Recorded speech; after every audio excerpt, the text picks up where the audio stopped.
కొడుకు ప్రేమ తల్లికి నచ్చలేదు. కొడుకును చివాట్లు పెట్టింది. యువకుడు మాత్రం ప్రేమించిన అమ్మాయే కావాలనుకున్నాడు. పెళ్లి చేసుకున్నాడు. అంతే, తల్లి అగ్గి మీద గుగ్గిలమైంది. దీంతో యువకుడు ఆత్మహత్య ప్రయత్నం చేశాడు. కుటుంబ సభ్యులు అతన్ని రక్షించారు. కానీ ఇక్కడే అసలు ట్విస్ట్. అతన్ని చూడ్డానికి వచ్చిన భార్య శవమై తేలింది. ఏకంగా చిన్న చెట్టు కొమ్మకు ఉరేసుకుంది. తన కోసం ప్రాణమిచ్చా భర్తే బతికే ఉండగా ఎందుకు ఆత్మహత్య చేసుకుంది? అది ఆత్మహత్య లేక హత్య? యువతి బంధువులు మాత్రం అత్త బంధువులే రేప్ చేసి చంపేశారని అంటున్నారు. ఇంతకీ పోలీసులు ఏమంటున్నారు? ప్రతి మలుపు షాకింగ్కు గురిచేసే ఈ కేసుపై ప్రత్యేక కథనం.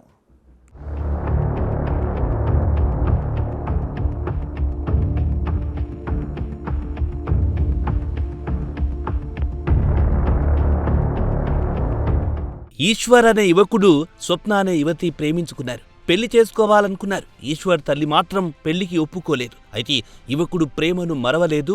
ఇద్దరు పెళ్లి చేసుకున్నారు. అయినా యువకుని తల్లి మనస్సు కరగలేదు. మనస్తాపానికి గురైన ఈశ్వర్ ఆత్మహత్యయత్నం చేశాడు. కుటుంబ సభ్యులు అతన్ని గమనించి కాపాడారు. హాస్పిటల్లో జాయిన్ చేశారు. అతన్ని చూసేందుకు భార్య స్వప్న హాస్పిటల్కు చేరుకుంది. అంతే, తిరిగి ఆమె ఇంటికెళ్లలేదు. చెట్టుకు శవమై వేలాడింది.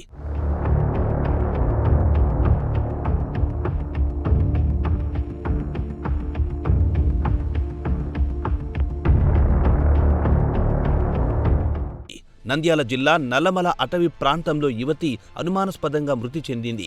ఈ ఘటనపై తీవ్ర కలకలం రేగింది. మహానంది మండలం ఈశ్వర్ నగర్కు చెందిన స్వప్న అనే యువతి చెట్టుకు ఉరేసుకుని మృతి చెందింది. ఘటనపై పోలీసులు కేసు నమోదు చేసి దర్యాప్తు చేపట్టారు.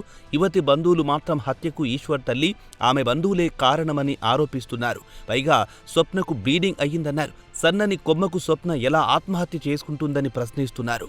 చేసి హత్య చేసినట్లుగా పోలీసులు ఫిర్యాదు చేశారు. 2 గంటలప్పుడు హాస్పిటల్కి వచ్చిన పాప, హాస్పిటల్ దగ్గర ఆ చేసుకున్నోని చూడ్నీకి వచ్చిన పాప తెల్లారేసరికి శవమై తేలింది.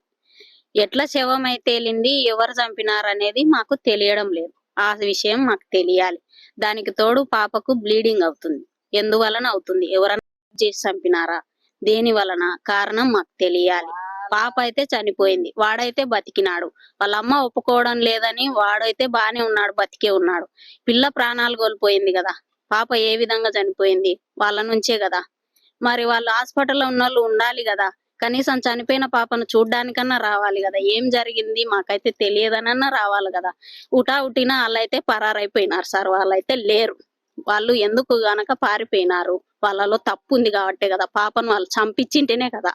కాబట్టి మాకు మా పాపకు న్యాయం జరగాలి సార్. వాళ్ళకు ఖచ్చితంగా పాప ఏ విధంగా అయితే అనుభవించి చనిపోయిందో వాళ్ళు కూడా అదే విధంగా శిక్ష పడాలి, అదే విధంగా చావాలి.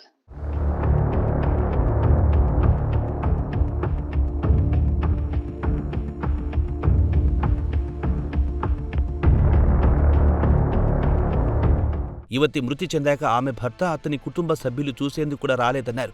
ఈ విషయమై పలు అనుమానాలకు తావిస్తుందన్నారు. ప్రస్తుతం యువకుడితో పాటు అతని కుటుంబం మొత్తం పరారీలో ఉన్నారన్నారు.